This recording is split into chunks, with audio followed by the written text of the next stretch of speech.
Mom, if Dad's not around, the company falls to me. My brother's words hung in the air, leaving me in disbelief.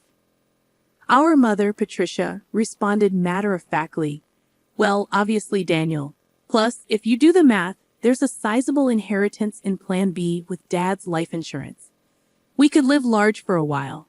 It's like a bonus, huh? Got to thank our absent dad." I felt a surge of anger building inside me. What was wrong with these people? This was unforgivable. I couldn't let them have their way. Just as I was about to explode, I received a call from Dad in the hospital. Let me backtrack a bit. My name is Christopher. I'm a 33-year-old architect working at a design firm. I moved out of our family home and now live alone in a nearby condo. Being single can be a little lonely, but I love my job and lead a fulfilling life. Today, I had a day off and plans to meet with my dad, James. "Ah, Christopher, how have you been?" Dad showed up for our meetup with his usual warm smile. "Dad, long time no see. Have you lost some weight?" "Running a business must be tough," I remarked. "Work keeps me busy, but I'm doing well. Let's get going." I occasionally meet up with Dad like this to catch up over a meal. Today, Dad invited me to join him for some volunteer work at a small children's care facility on the outskirts of town. We were greeted by Mr. Smith, the friendly elderly director. Dad and Mr. Smith were chatting away warmly. Turns out, Dad grew up in this facility. After leaving it, he put himself through college and started his own architecture firm. Even without any relatives to rely on, he made it on his own efforts, and I've always admired him for that. On his day off, Dad often invites me to volunteer at the facility with him. Since we both have backgrounds in architecture, we can repair furniture and playground equipment. "James, Christopher, you've helped a lot today," Mr. Smith thanked us as we were leaving. I felt good about making a difference, and for Dad, visiting Mr. Smith, who's like a father to him, must be important too. As we walked side by side, pondering where to grab a bite, a sleek black luxury car pulled up next to us. The window rolled down and out popped Mom, driving the car with my brother Daniel. Well, look who it is, back from the care facility again, are we?" Mom's tone was cutting. "Mom, it's embarrassing to have a dad without parents. Can we stop this already?" I pleaded. "Let's go," my brother spoke, chomping on his gum. I wanted to retort, to tell him that he should be the one feeling embarrassed, an adult with no stable job and dyed hair. But I held back. There was no point in saying anything to these people. It would be a waste. "Daniel and I are going to dinner. You two can grab some fast food, and don't forget to fold the laundry, all right?" Patricia instructed. Dad responded with a simple "understood." And without another word, Mom rolled up the car window and they drove off. Dad and I just watched them go, saying nothing. Mom and my brother looked down on Dad, belittling him at every turn. Honestly, Mom might be beautiful on the outside, but that's about it. The reason they can do all this is that they're basically living off Dad's income. They've been trash-talking him for as long as I can remember, saying he's a deadbeat from an orphanage, that he has no ambition or excitement in his life. They probably only see Dad as a wallet that listens to their every demand. What's worse, my brother Daniel eats all of this up and joins in on making fun of Dad. Our family has 2 kids, but Mom has always lavished her love only on Daniel. She's pretty much ignored me, giving Daniel whatever he wants, whenever he wants. Thanks to that, Daniel still clings to Mom like a child. Even in his 30s, he still calls her Mommy and lets her dictate even what he wears and eats. When I heard that Mom accompanied him to every driving lesson, I was floored. "Dad, isn't it hard living with those two?" I asked my dad that question. "I'm used to it. Besides, they're still family. I have to do what I can," Dad said in a lonely voice before heading back to the house he shares with Ma and Daniel. All I could do was watch him go. A month passed, and I got a call from Mom saying that Dad had collapsed. So I rushed to the hospital. "Dad, what on earth happened to you?" I asked, seeing him looking even more fragile than a month ago. I received the devastating news after undergoing some tests. My dad had cancer, and it was advanced. According to the doctors, he had only about 3 months to live, give or take. It was a shocking blow, especially considering he was only in his 60s. Even my mom, typically composed, was visibly shaken. Why did you let things get to this point? Mom's voice trembled with emotion as she addressed Dad, her concern evident. Because you and Daniel have been pushing Dad too hard.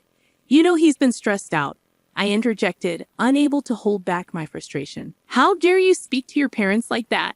You're nothing like Daniel, Mom shot back defensively. And what is Daniel doing at a time like this?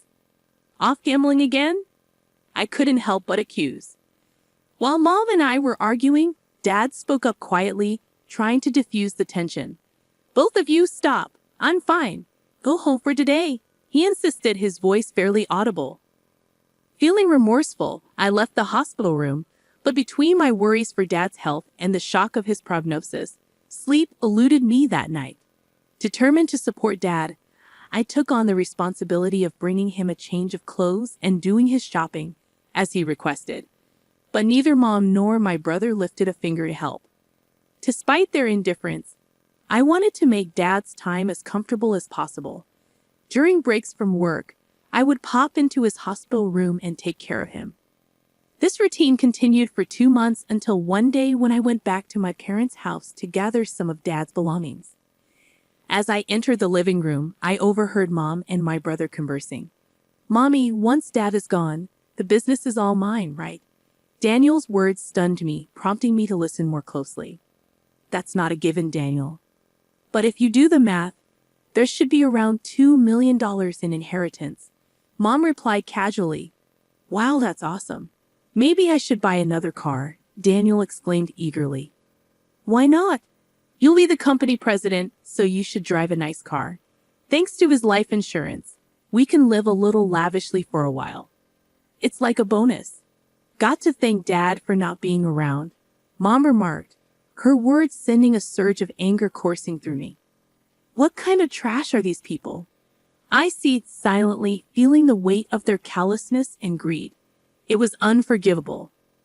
I couldn't stand by and let them have their way. Just as I was about to unleash my anger, I received a message from Dad. Christopher, can you come to my hospital room alone? Despite the storm of emotions within me, I managed to contain them and went to see my dad. He had lost even more weight recently, and his complexion looked bad. Christopher, thank you for always being there, he said weakly. What are you talking about, Dad? Just tell me what I can do to help, I replied, trying to maintain composure as I sat next to his bed. There's something important I need to talk to you about, Dad began. I listened quietly, holding back the tears as he spoke.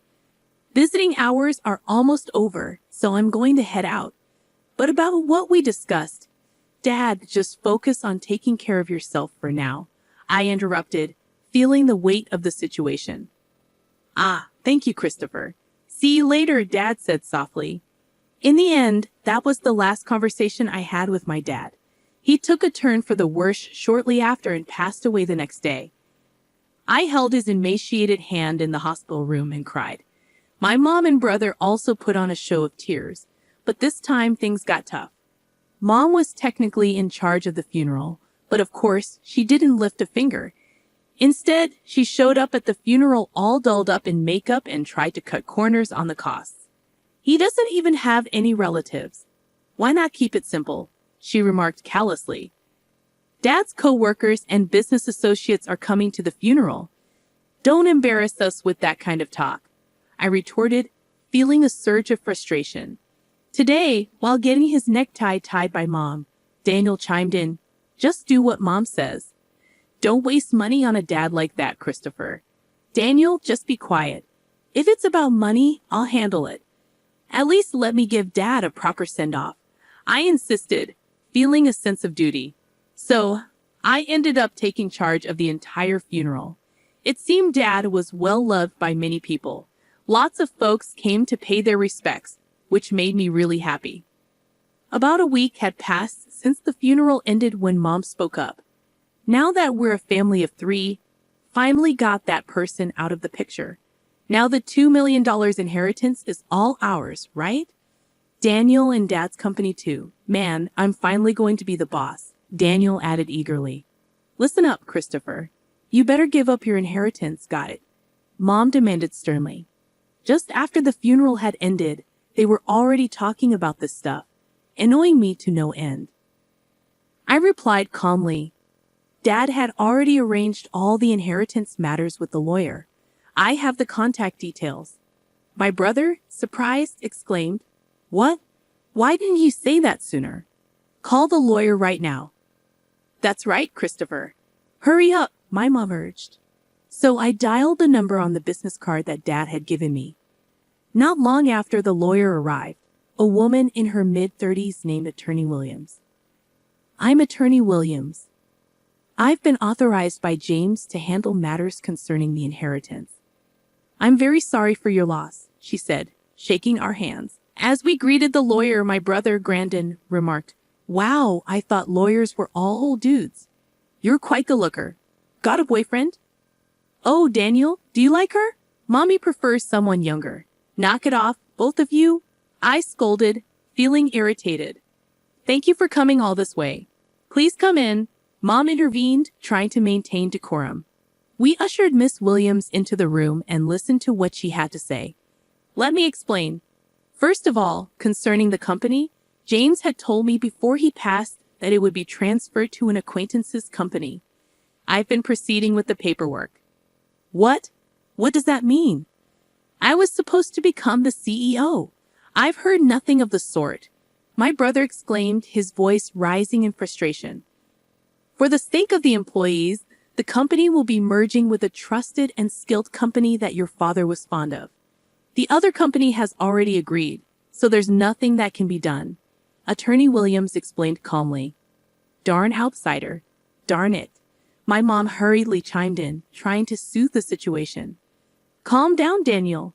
The inheritance is ours, right? It should be around $2 million, shouldn't it? My brother asked hopefully. No, there's nothing like that. The company was not doing as well as you think, and any remaining assets have been used to prepare for the company's transfer, Attorney Williams clarified matter-of-factly. What? What about our money? There should be $2 million coming in. Mommy, what's going on? My brother demanded, panic evident in his voice. Patricia has received a substantial life insurance payout. She has left a will expressing the desire to gift that money, Attorney Williams revealed. What are you talking about? We've already spent that on a new car. My mom exclaimed in shock. The lawyer, Dad had multiple insurance policies, right?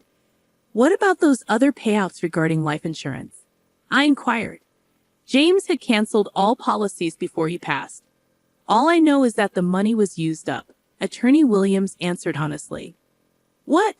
Where did all the money go before he died? Darn it! Was he planning to leave us without a dime? My brother exclaimed in disbelief. I watched as Miss Williams left, and my mom and brother lost their composure. As she departed, she said, It's tough, isn't it? All I could manage was a tight-lipped smile in return. Looking up at the night sky, I couldn't help but recall the last conversation I had with my father while we walked. Christopher, would you take over the company if I die? There might not be much in assets, but I should be able to leave you at least the insurance money. There should be enough of that, Dad had said. What are you talking about, Dad? I have replied, feeling a lump form in my throat.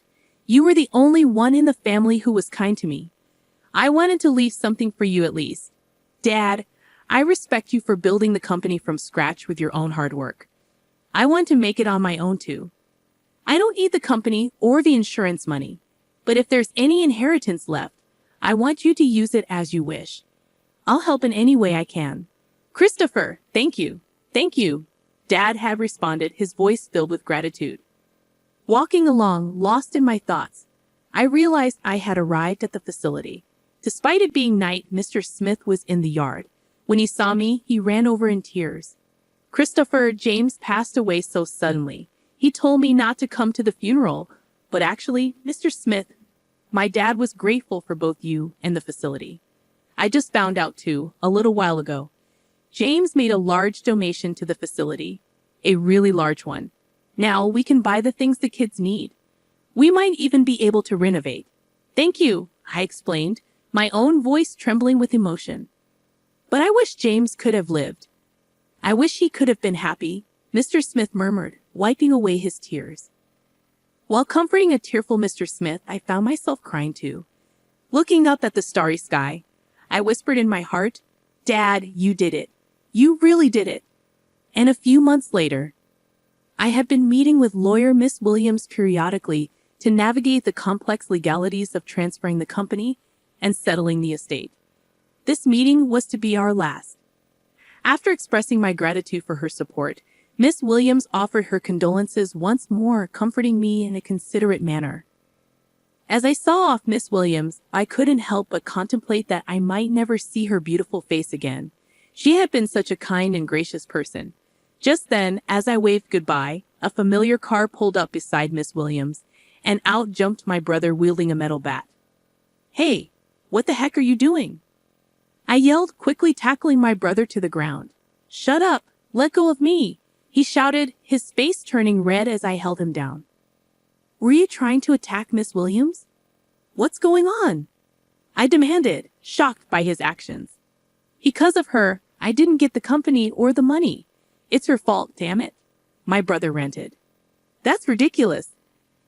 This isn't Miss Williams' fault," I retorted, incredulous at his accusation. I had thought him foolish, but this was beyond anything I had expected. Shielding a trembling Miss Williams, I called the police. Inside my brother's car, not just a bat, but also a rope and a stun gun were found, clearly weapons. He was swiftly arrested. When our mother found out, she fumed, "You'd send Daniel to jail? Your own family? How heartless." I replied calmly, "I no longer consider you or him family. My only family was my late dad. I'm cutting ties with both of you." Mom continued ranting, but I ignored her and cooperated fully with the police investigation. I later found out that my brother had also been repeatedly harassing Miss Williams online, making vulgar comments and slandering her. Threats had even been made, and the police were in the process of identifying him. My brother was sentenced to jail for his attempted attack on Miss Williams. She also sued him in civil court for defamation, and he was ordered to pay damages. Please take every penny he has if that'll make him reflect on his actions. I'm truly sorry for all this. I apologize to Miss Williams. Upon my apology, Miss Williams gave a faint smile and said, "I'll do just that. Thank you for saving me from a dangerous situation. From now on, I hope you at least find happiness, Christopher." Several months later, when spring arrived. Today, I found myself at Sakura Garden, but it wasn't for volunteering. It was for a business meeting. Thanks to the funding from my father's donation, the aging facility was planning a renovation. Mr. Smith had approached me for the architectural design. Initially, I declined, citing my inexperience. But Mr. Smith was unyielding. James always proudly said, "Christopher will become an exceptional architect. He's already surpassed me. We can do this because of James." Mr. Smith insisted, "I'd really like for you to take on this project, Christopher." With sentiments like that, how could I say no? I wanted to create a wonderful building that brought even a small amount of happiness to the kids and Mr. Smith. I'm sure my dad would have been proud of that. As for my brother, well, he hasn't changed. Even after his sentencing, he's become even more irresponsible. Though he avoided jail due to probation, he still begs our mom for money daily, starts drinking in the afternoon, and gambles away what he borrows. My mom is being pushed around by my brother every day. The large house we lived in, thanks to my dad, along with the car bought with insurance money, were sold to pay for Miss Williams' compensation and my brother's bail. Now, it seems they live together in an old apartment. A friend told me she's lost her beauty, looks more like an old woman now.